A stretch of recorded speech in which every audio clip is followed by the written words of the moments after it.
você ainda não participou da alegria de doar um ovo de Páscoa, então antes de você sair ainda dá tempo, né, de modo que você tenha também a alegria de servir estas crianças. Claro que temos ensinado para elas que Páscoa não tem a ver exatamente com ovo, Páscoa tem a ver com Jesus, mas imagine que uma criança, nesse momento, como eu falei domingo passado, uma criança perguntou para mim: pastor, posso orar pedindo um ovo de Páscoa? Creio que Deus vai responder a oração dela através de você. Confesso que a mensagem de hoje foi uma luta para que eu pudesse prepará-la, porque eu vinha num caminho, seguindo a série deste mês, o caminho da ressurreição, a caminhada para a ressurreição. Hoje o tema seria a cruz de Cristo, o que realmente aconteceu quando Jesus morreu. Eu iria descrever o sofrimento dele, o peso do sofrimento dele. Mas, realmente, meu coração estava inquieto. Eu fiquei pensando, realmente, Deus, é isso que o Senhor quer que eu fale domingo? Não é que eu tenho uma linha direta com Deus, um telefone vermelho, exatamente isso. Mas o Espírito Santo nos convence. E de quarta para quinta, quando eu acordei, realmente me veio outra ideia. E daí, no tempo de oração que nós tivemos pelo Brasil aqui, na quinta-feira, com a nossa equipe, a ideia tocou mais a fundo no meu coração, que eu devia mudar o tema desta mensagem. E antes mesmo de ler o texto que eu vou ler, queria que você, ao longo da mensagem, pudesse realmente entender que eu não vou aqui falar nem de PT, nem de PSDB, nem de esquerda, nem de direita. Eu quero falar sobre o momento do Brasil e como a gente encarar este momento de uma forma como a palavra de Deus nos conduz a encarar e não de acordo com o que está acontecendo. Mas eu queria começar com uma pergunta, né? Eu não sou corintiano, mas imagine Tite saindo do Corinthians. Se seria uma coisa boa ou ruim? Eu creio que os que o amam dizem, não, impossível. Os que o odeiam dizem, vai embora. Não sei se é isso que passa no seu coração. Mas talvez hoje, num time como esse, uma pessoa como ele é chave. Se ele sai, alguma coisa cai. Ou antigamente, quando você tinha carro nos anos 60, havia uma espécie de aramezinho, arame na palavra, que eu não lembro o termo técnico da época, mas que segurava a roda do seu carro. E se aquele arame se partisse, alguém tirasse, você andar talvez 500 metros e a roda ia para o brejo, como se diz, porque era chave. Agora imagina a sua própria vida. Se alguma coisa crucial cai. Por exemplo, se o seu casamento termina, como é que você sente? E terminou de uma forma que foi horrenda para você, o processo. Ou então seus negócios falem, ou estão falindo, você imagina, como é que seria a minha vida sem os meus negócios? Como é que eu poderia sobreviver? Todos nós passamos por momentos na vida em que aquilo que talvez a gente acha que é mais precioso cai e desaparece. E qual é a consequência? Como é que a gente lida com isso? Eu li alguns artigos essa semana sobre o que tem a ver com o momento do Brasil, tentando entender, alguns artigos publicados até pela ONU.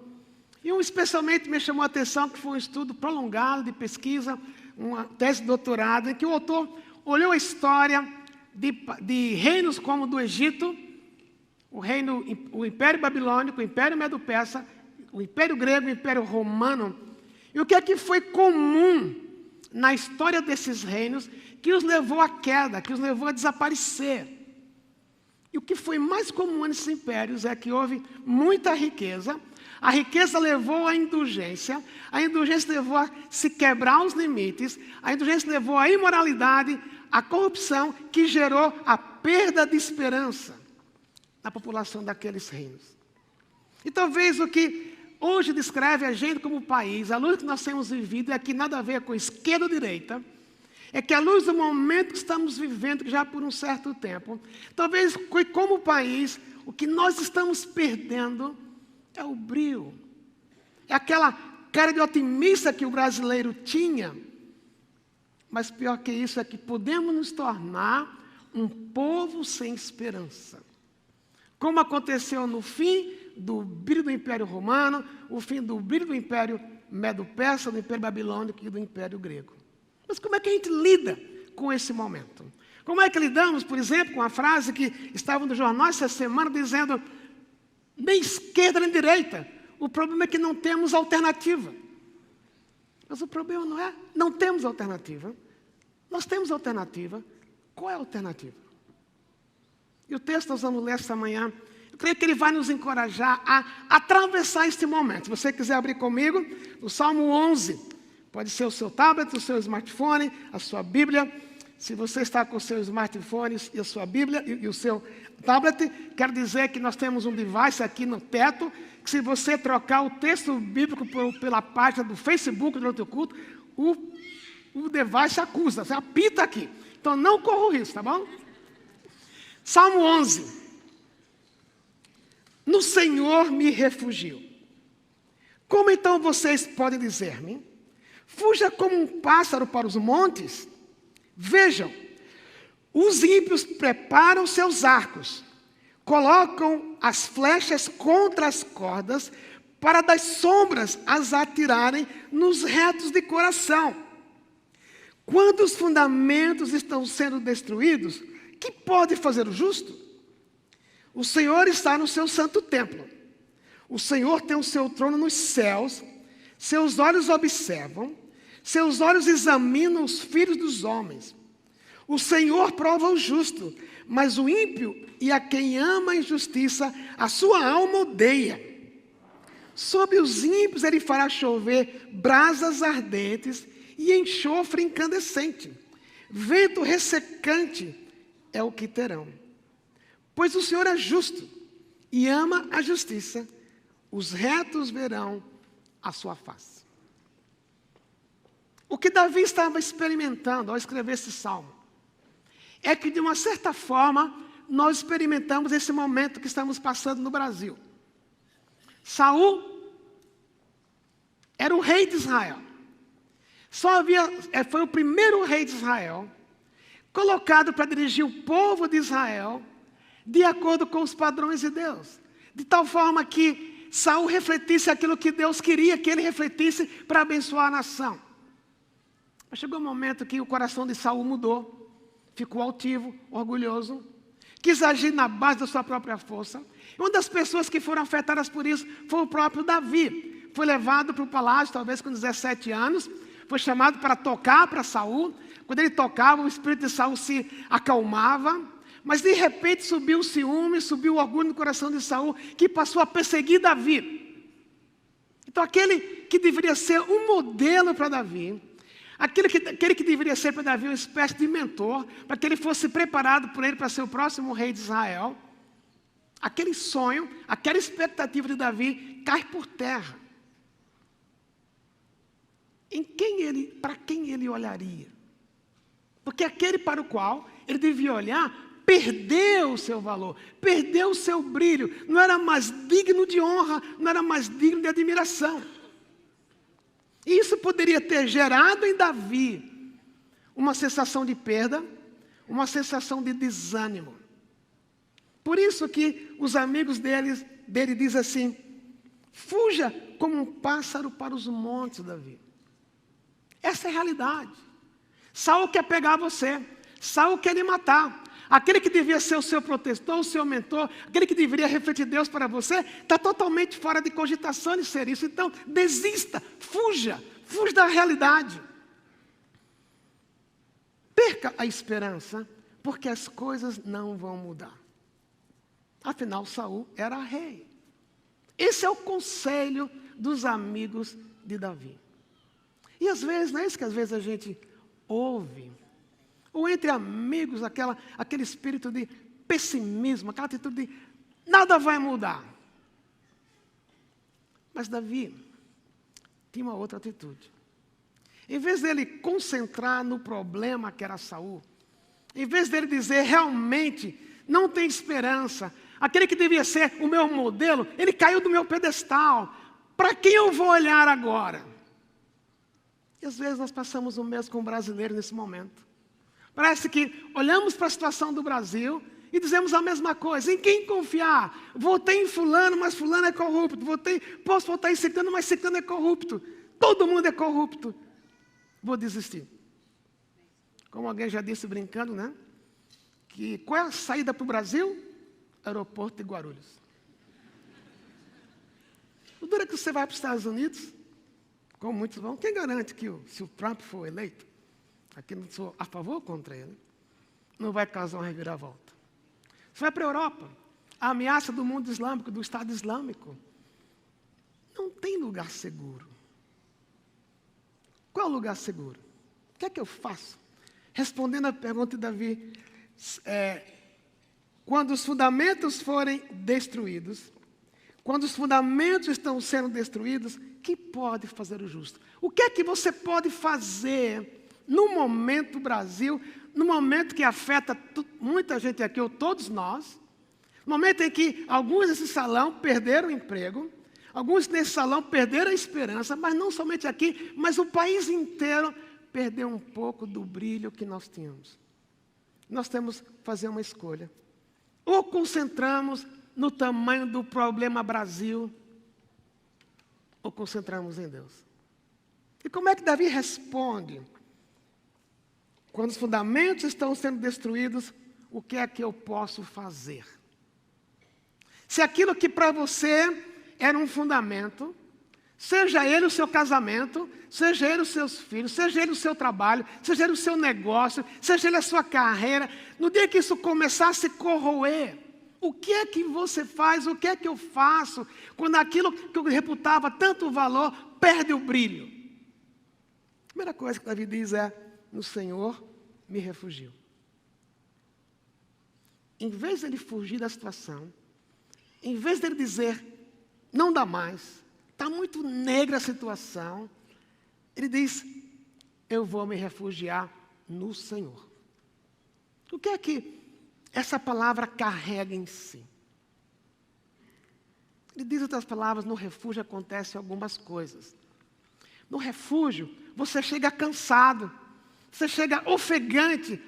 Daí quando você entra no refúgio, você deixa um pouco o problema do lado, deixa a pressão lá fora e pode ofegar livremente, sem medo de ser perseguido, mas especialmente porque o refúgio é Deus, você vai falar do que está dentro do seu coração sem medo, sabendo que aquele que está no refúgio com você é capaz de lhe ouvir e não vai ter nenhum perigo de ninguém grampear o seu telefone.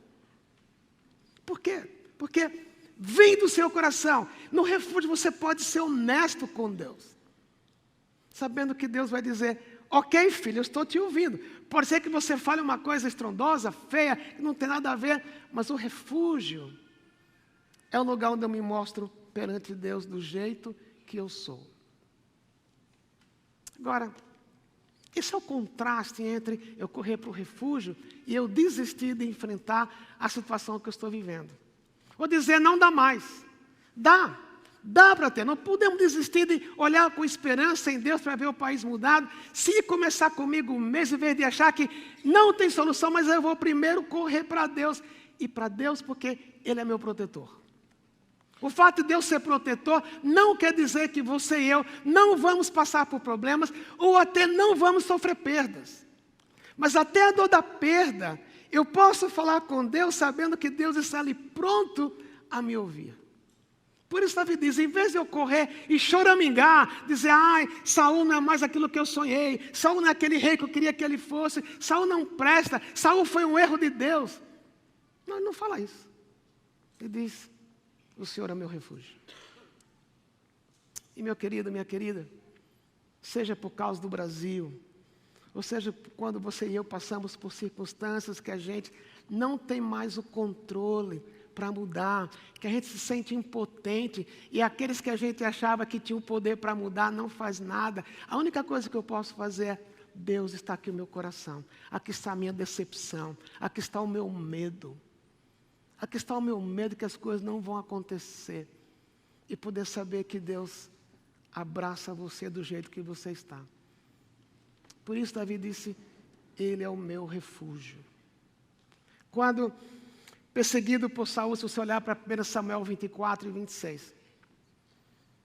Davi, depois de fugir de Saul, numa coincidência, ele vai para uma caverna buscar descanso. Nessa mesma caverna está Saul tentando achar descanso. E os amigos dele, os colegas dele, os guerreiros dele, dizem para Davi: Davi, essa é a hora, aproveita. Saul está dormindo, aproveita. Naturalmente, por Davi ser gente como você e eu, ele sentiu a pressão. Ele chegou perto de Saul, mas em vez de matar Saul, ele cortou apenas um pedaço da gola da roupa de Saul. Os amigos acharam estranho. Era a sua chance. Aproveita. E no momento que nós somos pressionados, por causa do momento Brasil, a tendência muitas vezes a pressão é tão forte que você pode dizer: não vale a pena ser honesto. Não vale a pena fazer as coisas certas, porque eu fiz certinho até hoje, olha o que deu. Perdi meu negócio, perdi meu emprego. Mas Davi, em vez de dizer: ok, vou me vingar, ele cortou apenas um pedaço. Não foi necessariamente um sinal para causar medo em Saul. Foi debaixo da pressão. 2 capítulos depois que Saul disse para Davi: olha, você realmente é homem de Deus, elogiou Davi, disse: nunca mais vou te perseguir. Dali a 2 capítulos ele faz a mesma coisa. Ele vai ao encalço de Davi. No momento de descanso, vão para uma caverna, os dois estão lá, e os amigos continuam dizendo: Davi, mata. Davi diz: não, porque eu não posso tocar no ungido do Senhor. Foi Deus que o pôs sobre nós. Isso é refúgio. Porque quando ele escreve sobre essa experiência em outros salmos, Davi diz que a vontade dele era matar. Muitas vezes Davi disse, em outras palavras: Deus, desce a pancada. Mas ele pôs para fora, porque sabia que Deus podia ouvir, mas não era aquela forma correta de falar. Por isso, no refúgio, eu encontro um Deus que me ouve. Se for o pássaro pode ir para a caverna, pode ir para o refúgio, como ele foi encorajado. Mas o pássaro enfrenta outro problema. Lá dentro, à noite, os morcegos entram e saem. Eles podem machucar e morder os pássaros. Não é um lugar seguro. Nós estávamos almoçando com uma pessoa aqui da igreja, ontem ela contou uma ilustração que reflete muito bem isso. No tempo da Idade Média, quando os reis ficavam cercados pelos inimigos, ou até pelos súditos que eles faziam, eles construíam os castelos nos lugares mais altos da sua região. Em geral, os castelos ficam em lugares altos, porque era uma proteção para que as pessoas mortais não chegassem onde o rei estava, ele então não correria perigo de vida. Valeu por um tempo.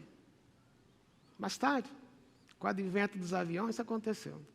Os castelos se tornam os alvos mais fáceis para os aviões derrubarem. O seu refúgio nem é uma melhora na política brasileira. Porque não é questão de esquerda ou direita. É uma questão do coração de quem está ali. E só Deus tem o poder de tocar no coração de quem está ali. O seu papel, meu papel é correr para Deus. Mas, outra razão que Davi diz para não deixar que os fundamentos acabem com a sua vida, ele diz: o que é que eu posso fazer? Primeiro ele corre para o Senhor. No versículo 4 diz: o Senhor está no seu santo templo, o Senhor tem o seu trono nos céus, os seus olhos observam, seus olhos examinam os filhos dos homens.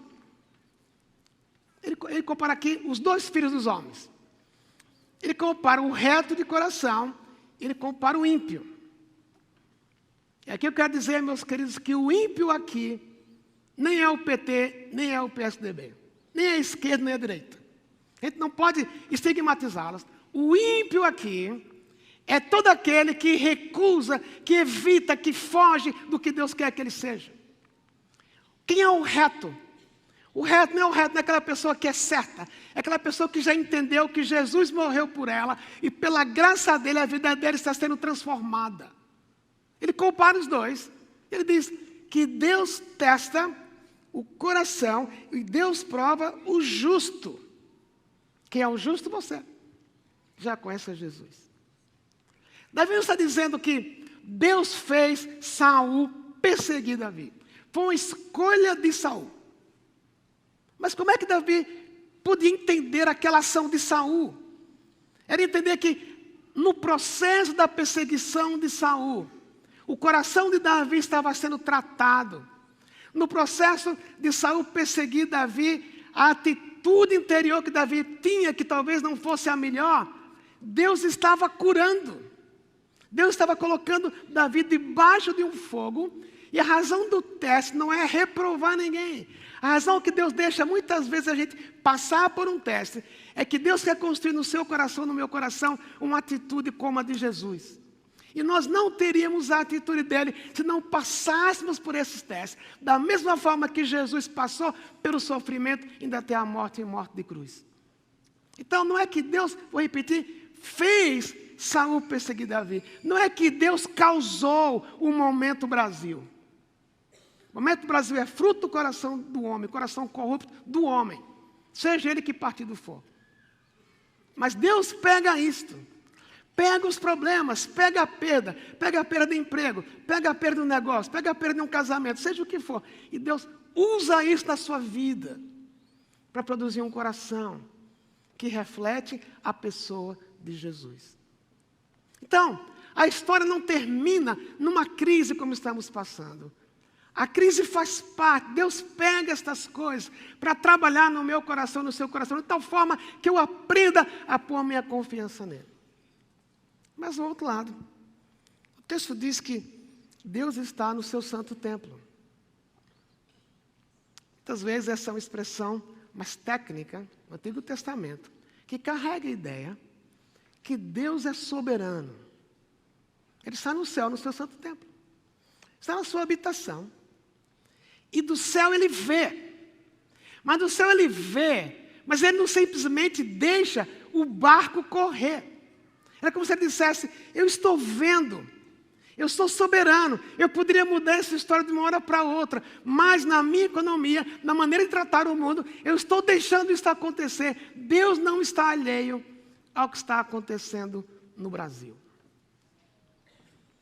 Então, além de buscar Deus como meu refúgio, a segunda atitude que Davi diz para os seus amigos, quando ele pergunta, o que é que pode fazer o justo quando os fundamentos se destroem? Ele diz, ponha a sua esperança em Deus. Não ponha os olhos unicamente na crise. Porque a crise nem você nem eu temos o poder de mudá-la. Eu posso ir à Paulista fazer protesto, eu posso ir na sexta, alguns que foram no domingo, outros foram na sexta.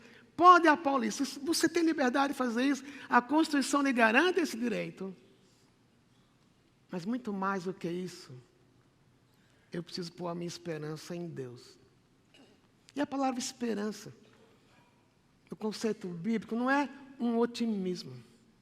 Não é quem sabe isso vai acontecer, quem sabe isso vai melhorar. Não, a esperança carrega a ideia aqui nesse contexto que Deus vai agir.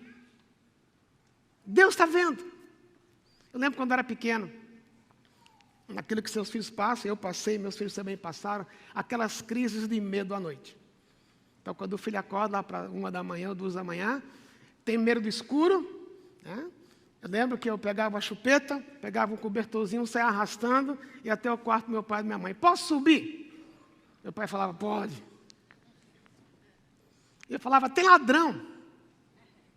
Como ele me amava, ele não falava assim, cala a boca, seu burro. Ele não falava isso. Ele dizia, filho, eu estou vendo, sossegue. Filho, eu estou vendo, sossegue. Se eu ponho meus olhos no momento Brasil, sem esperança, eu vou me tornar como os outros.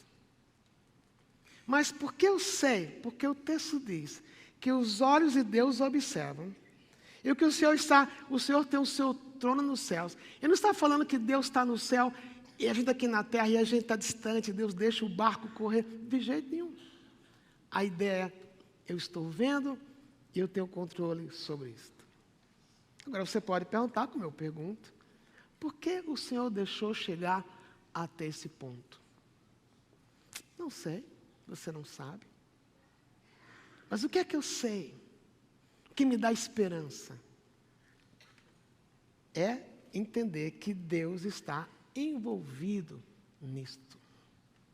Não que Deus esteja envolvido com o pecado, com a corrupção, com a imoralidade. Mas Deus tem um mundo na sua mão. Ele diz para você e para mim: sossegue, filho, eu estou vendo. Agora, o fato de eu seguir a Jesus e você seguir a Jesus não quer dizer que nós não vamos passar por perdas nesse processo. Não quer dizer que nós não vamos sofrer nesse processo. Não quer dizer que, como alguns nesse salão, já perderam seus negócios, parte dos seus negócios, tiveram prejuízo, perderam dinheiro na bolsa, seja o que for. Como lá em Israel, lembro da história de Elias, eu creio. Elias lutou sozinho contra os 450 profetas de Baal. Ele sozinho matou 450 homens. Depois que ele matou 450 homens, ele correu de Jezabel, fugiu de uma mulher. De uma mulher. Não sei se será mais forte que 450 homens. Mulher forte também, né? Mas ela pôs ele para correr. Aí ele vai lá para o caminho do Monte Horebe, lá para o Monte Carmelo. Ele reclama com Deus. Depois Deus diz para Elias: Elias, eu tenho 7.000 pessoas que não dobraram o joelho perante Baal. Mas esses 7.000 também sofreram por causa do reinado imoral e maléfico de Acabe e Jezabel.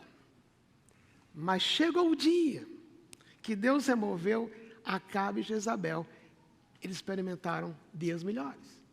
Então, não ache, não creia que você está livre de passar pelos problemas que estão acontecendo no Brasil, as consequências, mas o que você ou não podemos fazer é olhar simplesmente para o momento que, sem otimismo, sem saídas, mas olhar para Deus e pôr nele a minha esperança. Porque somos um povo de esperança porque confiamos em Deus. Mas na hora que eu coloco o meu olho no problema, na crise brasileira, seja em quem for, eu perco a minha esperança. Porque nenhum homem, nenhuma liderança política pode dar para mim e para você a esperança que nós precisamos, somente Deus, porque Deus está no seu santo templo. Olhando o que está acontecendo. Mas, assim como eu disse que Deus nos testa, olha o que Deus faz com o ímpio. Olha o que Deus faz. 3 coisas Deus faz aqui no texto. Sobre os ímpios, Ele fará chover. Como está aqui, parece que é uma frase contínua, mas na realidade, sendo mais literal na tradução, sobre os ímpios Ele fará chover. Essa expressão pode ser traduzida como: sobre os ímpios Ele armará uma rede. Ou sobre os ímpios, Ele criará uma armadilha. Deus não está alheio, meus queridos. Deus criou uma armadilha para o próprio Império Medo-Persa. Deus criou uma armadilha para o próprio Nabucodonosor. Por que Deus faz? As pessoas podem não ver e nem achar que Deus está alheio. Mas o que acontece... Em outras palavras, era como se Davi falasse: eles vão cair na própria armadilha que eles criaram para os outros. É o texto que diz. E aqui eu espero que você vá comigo até o fim, porque talvez, ao falar que Deus vai criar uma armadilha para o ímpio vai cair na própria armadilha que ele criou, você pode dizer: é isso aí, Deus, eu quero ver isso. Mas não é somente isso que Deus faz.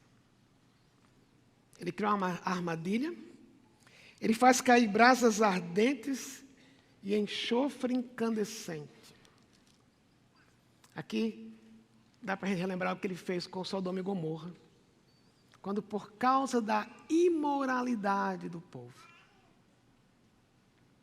Deus destruiu a cidade com fogo e enxofre. O que é que Ele está falando? Vai chegar o dia que Deus vai intervir e o ímpio, que não está nem preocupado com o que é que Deus acha, mas preocupado com o que ele acha. Não está preocupado em glorificar Deus, mas preocupado em beneficiar-se ele mesmo do que ele faz. Chega um dia que Deus diz: basta, Vou criar uma armadilha para vocês caírem nela. Eu vou jogar fogo e enxofre. Se é fogo e enxofre, literalmente, a gente não pode dizer, porque na história de Davi e Saul, Deus não jogou fogo e enxofre sobre Saul. Mas Deus tirou o reino de Saul. De uma forma triste. Outra coisa que Deus faz. Vento ressecante é o que terão. O vento no deserto, tem hora que ele é bom. Mas tem hora que ele mata. Porque ele resseca as pessoas. Traduções mais antigas incluem outra frase que diz: este é o copo do veneno que os ímpios beberão. Então, meu querido e minha querida, um alerta para a gente é que o momento do país é delicado, mas a história de Deus com você não terminou. Deus deixa que você e eu passemos por um teste, mas chega o dia que Deus vai lidar com as pessoas, com quem quer que seja, desta forma, de uma forma que eu nem espero, que eu nem imagino. Por quê? Porque Deus está vendo. Por isso, a nossa esperança, a sua esperança, não pode ser focada no momento quem está à frente do Brasil. Ou achar um culpado. O culpado somos todos nós somos pecadores. Então, para não virar um povo sem esperança, para não ficar achando que está tudo mal, está muita coisa mal, tem muita coisa ruim. Mas eu preciso focar em Deus, a minha esperança, porque Deus vai agir. E porque Deus age no tempo dele, as coisas vão mudar. Mas, tem a última coisa. Quando os fundamentos estão sendo destruídos, que pode fazer o justo, seja o Senhor o seu refúgio, corra para ele, põe em Deus a sua esperança. Mas no versículo 7 diz: pois o Senhor é justo e ama a justiça, os retos verão a sua face. Outras palavras, está dizendo: eu, primeiro com Davi, estou sendo perseguido por Saul. Mas vai chegar o dia que eu vou ver a face de Deus. Vai chegar o dia que eu vou ver que Deus age. Mas enquanto Deus não age, o que é que eu faço? Quando Jesus morreu, Jesus abriu para você e para mim o caminho para estar na presença de Deus sempre. Não somente domingo de manhã aqui, mas as 24 horas por dia, eu tenho acesso a Deus. Então, como é que eu reajo diante do fato que os fundamentos estão caindo? Como é que eu reajo diante do fato que a moralidade no Brasil está caindo? Como eu reajo diante do fato que a integridade não existe mais? Está todo mundo corrompido. Como é que eu reajo? Também me satisfazendo em Deus. Correndo para Ele toda hora. Vivendo na presença dEle. E quando eu vivo na presença dEle, isso tem uma proteção para mim, para que eu não me torne como aquele que eu estou criticando. Porque quando eu deixo o coração ficar ressentido, tal partido é culpado, ou tal partido é culpado, ou tal pessoa na presidência é culpada, eu posso ficar tão amargo que eu começo a agir como eles. E o que é que me previne, o que é que me protege de não me tornar amargo, de não perder a esperança e de não ser uma pessoa que está sempre brigando por algo que eu não tenho o poder de mudar? É quando eu ando na presença de Deus. É quando eu sei que, estou com raiva de quem quer que seja, com raiva do governo, com raiva do partido, com raiva de quem causou o dano em mim. Em vez de eu ficar dizendo: Deus, quando é que o Senhor vai armar a armadilha para eles? Quero não, se eu ficar sempre assim, eu vou me alegrar com a miséria do outro.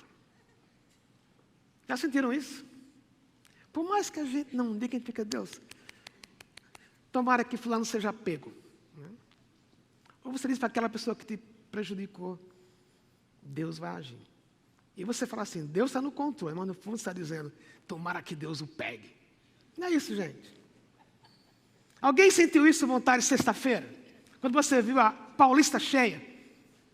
Ou domingo, quando você viu a Paulista cheia? Não podemos negar o que há no nosso coração. Mas olha, a mesma graça que você e eu recebemos apesar de sermos pecadores. O PSDB, o PT, o PRN, não sei quantos partidos mais, o PSOL, seja o que for, seja o executivo, o judiciário, o legislativo, eles precisam da mesma graça. Não sou somente eu, porque eu sou pecador. Eles também precisam. Agora, alguém brincou comigo hoje de manhã, né? Quando domingo passado oramos pela presidente, ou pelo governador e pelo Estado. Alguém perguntou para mim, você orou de coração por ela? Aí eu falei, isso é entre eu e Deus. Mas, meus queridos, não dá para negar o nosso coração pecador. E não somos melhores em nada do que eles. E o que me protege de não me tornar igual nas minhas ações é viver na presença de Deus, orando por eles, orando pela presidente, orando pelo governador, orando pelo STF, orando pelos deputados, e dizer, Deus, como a tua palavra diz, abençoa-os. E talvez, vamos até ficar triste, se um dia aqueles que a gente tem mais raiva for absolvido.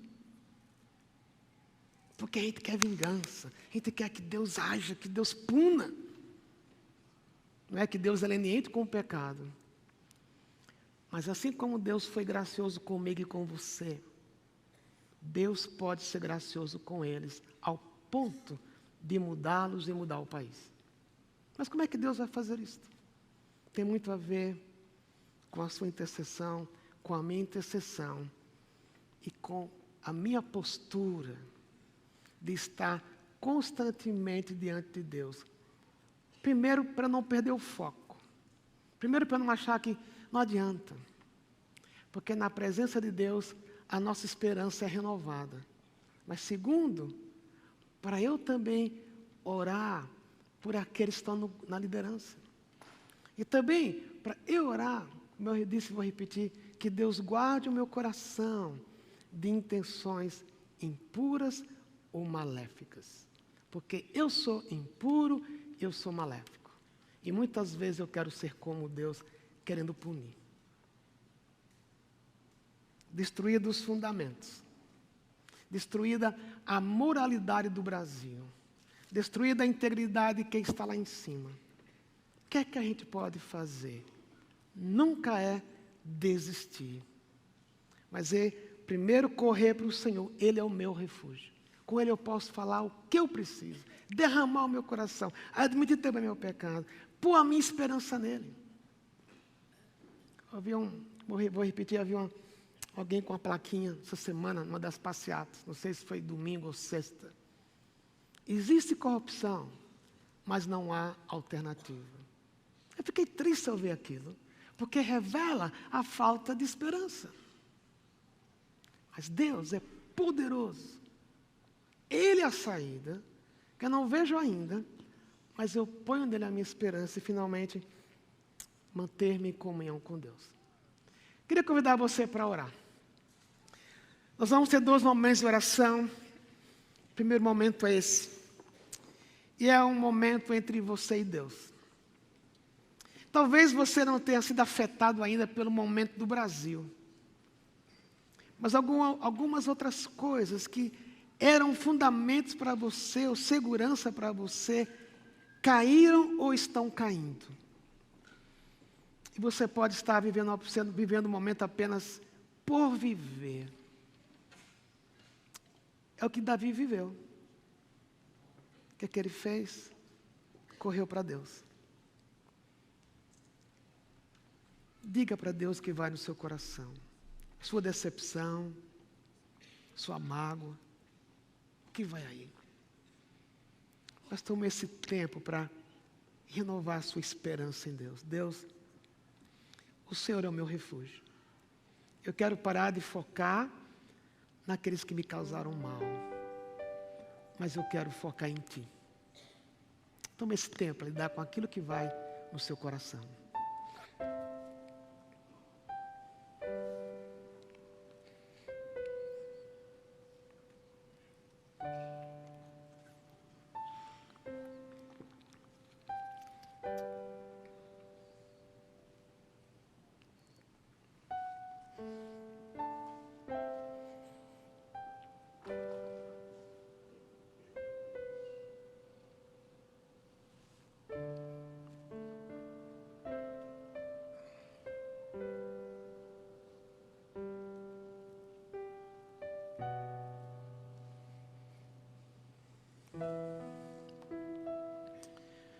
Ó Deus, antes mesmo da gente pedir pelo Brasil, precisamos olhar para nós mesmos.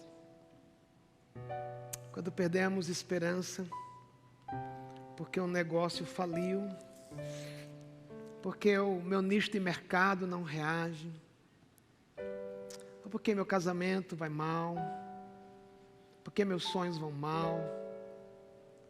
O Senhor sabe o que está no coração de cada um nesse instante. Obrigado pelo modelo de Davi, homem como nós, pecador como nós, mas que não perdeu de vista o Senhor e pôs no Senhor a esperança dele. E chegou o dia em que o Senhor agiu na vida de Davi. Por isso oramos, trazendo o que nós trouxemos perante o Senhor, confiando que um dia nós vamos celebrar mudanças nas nossas vidas. Agora que nós oramos por nós mesmos, eu queria que você prestasse atenção a essa letra. Podemos abrir os olhos. Se você quiser prestar atenção a essa letra que a Flávia vai cantar.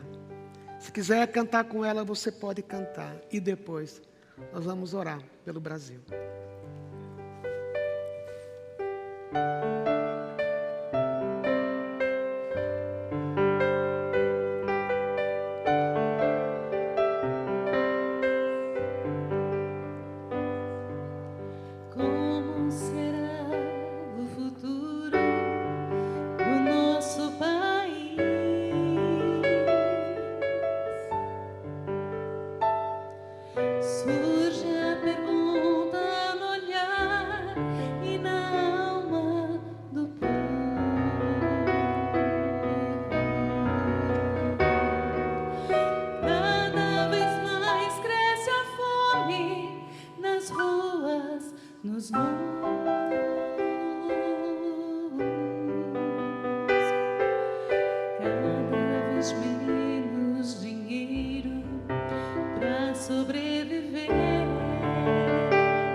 Como será o futuro do nosso país? Não tem a ver com qualquer partido, não tem a ver com o poder judiciário, executivo ou legislativo. Tem a ver com Deus. E é nele que a gente precisa pôr nossa esperança.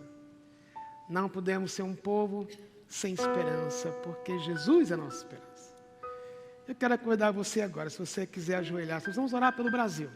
Se você puder ajoelhar, nós vamos ajoelhar. Se quiser ficar em pé, se quiser ficar sentado, como você sentir-se mais confortável. Mas uma atitude de humildade e dependência. Nós vamos orar pelo Brasil. Nós vamos orar pedindo que Deus fortifique em nós a esperança nele. Vamos orar pelo poder executivo, pelo poder judiciário, pelo poder legislativo, como a Bíblia nos ensina, e trazer perante Deus.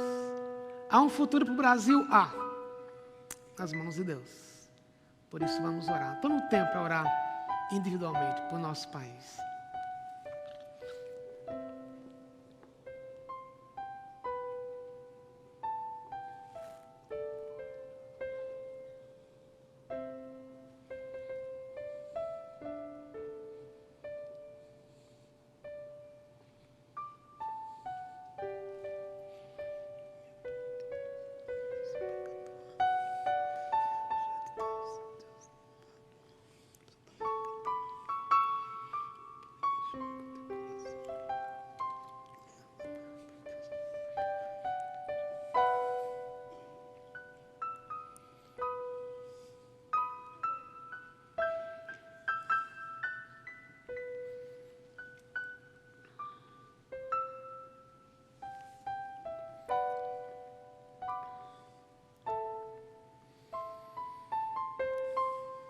Senhor, trouxemos perante Ti aquilo que vai no nosso coração. Oramos que o Senhor nos cure de ressentimentos. O ressentimento talvez não está focado em uma pessoa específica, no poder o tem. Nos livre de desejar a miséria ou a punição apenas com o coração amargo. A Tua palavra diz, como nós lemos, que o Senhor ama a justiça. Oramos que o Senhor exerça a justiça que o Senhor quer. Mas oramos também por graça. A graça que não é leniente com o pecado. A graça que, para ser graça, custou a morte de Jesus. Só o Senhor sabe aplicar a justiça que a gente nem imagina como. Nós oramos pelo nosso país. A cura para o país. A Tua palavra diz que se nós nos humilharmos, de coração buscarmos o Senhor nos ouvirá e o Senhor curará a nação. Então pedimos que cure nossa nação. Não nos deixe ser passivos na oração. Nos dê sabedoria para usar as prerrogativas e a liberdade que a Constituição nos dá. Mas muito mais, que cumpramos nosso papel de intercessores. Papel profético como igreja. Que para a Tua glória esta igreja também reflita Jesus no mundo, para ser um canal de esperança. Entregamos isso na Tua mão, confiados que há esperança para o país, porque a esperança é o Senhor. Em nome de Jesus oramos, Senhor. Amém.